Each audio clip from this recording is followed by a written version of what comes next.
2 words. These 2 words can change your mood, they can change your mind, they can change your heart. I'm going to make the case today that these 2 words can change lives and change the world if we understand them and we leverage them in the right way. This is not an ego thing. This is a DNA thing. We were created for significance. And one of the most dangerous things that can happen to us as individuals, as organizations, as a community, is the feeling that we don't matter. On Tuesday of this week, I was 14 hours with these significant people. I was stranded at the airport in Milwaukee, and we weren't feeling very significant that day. The looks on our face were just craziness because we had spent 14 hours not knowing if we were going to get home. There was a huge storm. There were no cars. There were no hotel rooms. There was something, this World Series kind of thing going on in the world, something unimportant, no, insignificant. And we were desperate. Not simply desperate to get home, which we were, but desperate for a human being to look us in the eye and say to us, "You matter. I see you as a human being." Think about the last time you heard those words as a human being. You matter. You were indispensable. You were a genius. I couldn't have done it without you. I couldn't have made it without you. I'll do whatever it takes because you're that important. Those are life-changing words. And for us, those were the words that we were hanging on. We were desperate. It was nearly midnight. We were going to have to sleep on the floor of the airport until we met Annie. And Annie finally looked us in the eye. And she saw a single mom with 2 kids. And she saw a family of 5 with a baby that hadn't eaten for hours. And she saw 2 college students and a honeymoon couple. And she saw me, desperate to get home, to get here. And she said, "I see you. I'll do whatever it takes." Now, she couldn't work the world. She couldn't stop the rain from coming, and she couldn't make a hotel room appear. But she noticed us, and she said, "We're going to help you." And after she got everyone settled, I found Annie right before she was going to leave. And I grabbed her, and I said, "Annie, thank you so much for making us feel significant." You notice we were in the incumbent area of the airport. I don't know what that is, but it's not a good place to be. It's not where significant cargo goes. And she started crying. And I'm like, we're all crying because we hadn't slept or eaten. And she said, I said, "I want to call your supervisor. I want to write in. I want to do something. I want to tell them what you did today really mattered to us." And she said, "It's not going to matter. I am the supervisor. Nobody cares what I do." In fact, she said, "I don't know the last time that I've heard someone say they cared about what I did." She said, "I actually want to thank you." And I walked away, and I got home, and I got settled in, and I couldn't get Annie out of my mind. I can't put her picture in, because apparently that's against TSA regulations. I tried to. She's like, no, I'll get fired. So just imagine Annie, because Annie's every single person in this room. Annie is the person at your work. Annie's the person in your neighborhood. Annie could be you, sitting there wondering, working and living and learning in a place where they do not feel significant, where they do not feel like no matter what I do, no matter how hard I work, no matter what I accomplish, is there anybody in the world that is going to notice me and is going to care that I got up and then I showed up today? That is a tragedy, because we as human beings have the power to change that. It is an incredible, significant power that we choose not to act upon in the busyness of our lives. We forget these 2 simple words and omit them from our conversation and from our priority. I want us to change that, because people that matter know that when they are noticed, when they are valued, and they are dependent on. Those are 3 lessons that have been the foundation of my work as an educator for 22 years. No student ever would leave my classroom. I would not be doing my job if they didn't know they were noticed, if they didn't understand why they were such a value to my classroom and to other students, and that I could trust and depend on them. These are not lessons that are just simply reserved for the classroom. These are lessons that every single one of us must take and have the opportunity and obligation to take into your classroom, your boardroom, your community, your neighborhood. I'm going to show you what those look like and sound like as you navigate through the world. As a writer, noticing is a big part of my job, so I never go anywhere without my writer's notebook. I'm constantly writing. I spend a lot of time in weird places like airports, and I'm writing all the stories, the people I meet, the incredible lessons that I get just by waking up in the morning. I keep track of them, and I fill notebook after notebook after notebook. I got the chance to be in a school. It was an outside school from kindergarten through 8th grade. And of course I had my notebook.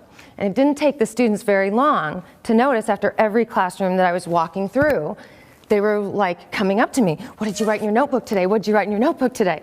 I said, oh, I witnessed genius. I absolutely witnessed something indispensable to your learning. So I would write it down. They're like, really? And then I put names in it. Oh my gosh, I know that person. And then the next day, I got to be there for 2 weeks. So the next day they'd come up and they'd start handing me Post-it notes. Here, while I was out, I noticed this. You might want to put that in your notebook.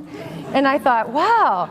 And after a couple days, I thought, well, this is silly. I've got this gold in my notebook. I asked the superintendent if I could spend the first 2 minutes going into every grade level in every classroom, just for 2 minutes a day. Just give me 2 minutes a day. And all I'm going to do is go read my notebook with the morning messages. Today, boys and girls, this is what your assignment is. Oh, by the way, I have to tell you what I noticed yesterday. Alicia did something amazing. When I saw her working on her writing, oh my gosh, you guys, you would not believe this. I noticed a 3rd grader doing this yesterday. I might be saying that to a 7th grade classroom. 3 days, kids were carrying notebooks. They were writing down things. They were meeting me. They were helping each other. I could not believe the power of noticing and sharing what you notice. So I was just about to get on the plane, again in the airport, to leave. And a 4th grade class had an emergency message over the intercom. They're like, Mrs. Maiers, I need you to come down to the 4th grade classroom. I'm like, oh, what did I forget in there? They sat me down in a chair, very serious looking. And they're like, you have a problem. I'm like, I know this. You have a problem. They're like, your notebook is almost full and you're losing stuff all over it. You're a mess. So they went together and they bought me this, a new journal. And what is powerful about this is that they gave me every number imaginable, because in case I needed a break, because noticing's a lot of work, they're going to take over for me, and they each have a notebook. And they send me, and there's a little Ask Angela button on my blog, and they blog to me, this is what I noticed. And they are my noticing ambassadors. So here's my mom's number, here's my cell phone number, here's my emergency phone number, just in case you see something or we see something while we're out and about. It has to go in your notebook, because they know I'm going to write about it. They know I'm going to talk about it. Phenomenal. What if you carried a notebook? What if you made it a point to go back to your place of work or to your neighborhood or at the grocery store today, and you make note of what you noticed, how indispensable it was, how genius it was, how significant it was. It changes people. And what I found at the school, it changes a culture by just simply noticing 30 seconds a day. Kids aren't the only ones who struggle and who strive to be noticed. Big people spend a lot of time trying to get noticed as well. This is a real-time counter on the web. Just look at it for 5 seconds. 5 seconds in real time of the world right now, here as we speak. What are they trying to do? They're trying to be noticed. The web is not a data stream. The web is a life stream. And the significance of our life is dependent on how other people see us. We have a chance to tell people, I'm so glad you got up this morning. I notice you. It changes everything. My second lesson. Noticing something that is significant is important, but being able to articulate, and that's the power of the notebook, being able to articulate to someone exactly what you noticed and why that quality was indispensable, or why that attribute was significant, that's what really comes down deep. The need to know you're of value is about as deep as they come. So I thought, well, I'm going to take this a step further. I'm going to see what would happen if I added a sentence. Not just, oh, I noticed you, Mike, but Mike, I noticed, and here's what I noticed. Every time I see you, you make me smarter because I know Mike, so I can say this, because you ask the best questions. You are one of the most curious human beings, and I prepare myself with a good question every time I see your face. That is significant in your life, but it makes me smarter. If I help them understand that their contribution is what the world needs and what I need at that moment. So I started beginning my lessons with this statement that I borrowed from Seth Godin. This is from his book, Linchpin. And I wanted to see what effect it would have. I could see how much just the words I noticed meant. But what if I started the day, every lesson, every audience, every speech that I give, this is the first slide. You are a genius. And the world needs your contribution, blank. And I tell them what their contribution is. This is not just a compliment. This is a call to action. Because guess what, Mike? I just raised the bar. So if Mike comes to me and he doesn't have some brilliant question in his mind, he's going to step it up. It's a call to action. So again, I was blown away at the response of something that I just wanted to see. How important is mattering to individuals, to a culture, to a community? And this is what I found out. This is a student in a struggling school that's been taken over by the state because they didn't even make it to AYP. They're like hoping to make it to AYP. And the kids in this school spend a lot of their time like Annie, feeling really insignificant. Like they just try and try and try and they just can't get it. So they need these words. They need these words. You matter. You are a genius. So this was a 7th grade boy. And the teacher took one of my workshops, and so she went into class every day and she started the day like this. And on day 3, she wrote me and she couldn't believe it. She's like, you would not believe what my students are doing. So now, because they believe they have to work on their world contribution, they put these Post-it notes on their heads, like for real, that said genius at work, you know, like on the door of the hotel, like quiet, sleeping, quiet, genius at work. And they come to work as if it is that important because the teacher's telling them every day. And so I wrote about this on my blog, and about 2 days later, I got a response on my blog from this student's mom. And she said, I don't know what happened. And I've been struggling to watch every day the soul of my son disappear. Those were the words she used, the soul of my son disappearing. Where I would tell him every day he was significant, but he didn't know that the world believed that, or that his school believed that. And he comes home and every day he says to me, Mom, do you know I'm a genius? No, seriously, I'm not just joking. I'm a genius for real. We're doing genius work. And it wasn't just 7th graders that were impacted. It was this call to action that got these 5-year-olds to say, this is my genius, and it is my responsibility to contribute it to the world, and this is what I'm going to do. I am cute, and the world needs cute people. Damn it. And I need the world to be cleaner, or broader goals. To say, you know what? The world is full of hurt, and it needs people to understand it is their responsibility every day. If we're building this character of 5, imagine what this doctor or what this nurse or what this humanitarian is going to be like when they're 15 and be like when they're 30. By a simple sentence, but you got to mean it. Mattering is easy, but it is not simple because you have to believe what you're saying, which leads me to the 3rd lesson.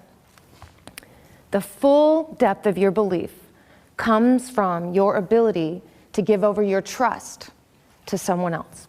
To depend on another human being is the essence of who we are as an individual and as a community. Depending on somebody is hard because you can always do it better yourself. And you have to give up control, and you have to give up trust. And you have to look somebody else in the eye and don't just say to them, I think you're important, I think you're pretty cool, I noticed something good about you. You have to say, you are essential. Being important is really nice, but being essential is a game changer. Knowing somebody needs you to accomplish something significant, because the root of the word, Mike, the root of the word matter is substance. So this isn't like, hey, can you go to the grocery store for me? Or hey, can you do this? It's, hey, I've got this really big, important thing, and it needs you, and it needs your genius. And the bigger the thing, the more likely genius is going to show up. I found that out. This was a big thing to me. This is a really big thing. On March 9th of this year, I was the ambassador, one of 12 ambassadors for World Literacy Day. In our fight for 1 billion people, 1 billion that have never felt the power and the privilege of literacy. 66 countries, 88,000 individuals, and over 600 classrooms connected for 24 hours and led the power of story as a way to connect our humanity. It was phenomenal. But the live event was a lot of work, and I needed help. And I'm looking for help. I'm asking everybody I know, would you do this? Would you volunteer for this event? And yeah, I'll get to that. But with no money and no, reward involved, it was really hard. So I was desperate. 3 days before the live event, I'm desperate. So I called my friend who's a 5th grade teacher. I said, I need kids. I need people to take this seriously. So Skype me into your classroom. So she Skyped me into her classroom. I said, okay, you guys, here's the stakes. This is what we are fighting for. There are 1 billion kids in the world that do not have the privilege, who've never seen a book, smelled a book, or heard a story. And that is not okay. And I need you to help me. This is what I need. No messing around. I need a graphic designer. I need somebody to do a press release. I need somebody to do video. I need audio. I gave them this whole list. I said, I need you to think about this seriously, and I want you to call me back in an hour. 15 minutes later, my phone rings. They've got project managers. They've got a team. They've got everybody ready to go. Blew my mind. The day of the live event. We come to the event, and a huge blizzard in Iowa, and we had local authors set up to do the live streaming. They didn't show up. 3 of the authors didn't show up. So my brilliant team, my co-ambassadors, took over everything. They had books on the web, they had poems on the web, and they just told stories. So they took their iPad, and one was over there, they were the poet, and they signed autographs. So we had authors over there signing autographs with their books at Barnes & Noble, and then we had a 5th grader over here, and a 5th grader over here, and a 5th grader over here. It was phenomenal. They blew me away with their commitment to depend on them. I wish they could drive, because I'd hire them in a second. When you ask for genius, it usually shows up if you believe it, People don't walk around with a sign that says, do I matter to you? They don't have a tattoo that says, let me know you see me. Let me know you value my presence. Let me know how I can help you, because I want to. I want to give you what I have. I just am dying for you to ask me. And yet, imagine the world if we did. Imagine the world at the airport if every human being wore that sign, and every teller and every teacher and every parent and every leader and every pastor and every neighbor wore a sign around their neck that says, do I matter to you? I think we would be more likely to say, of course you do, and not forget the power of these 2 words. To make an effort to say, well, in fact you do, and here's how. Here's what I noticed. Here's what I appreciate. Here's what makes you special. And I'm so happy that you got up today, and I'm so happy to be in this space. You get to have the opportunity to be that kind of teacher. My job is a get to do. I get to help people matter every day.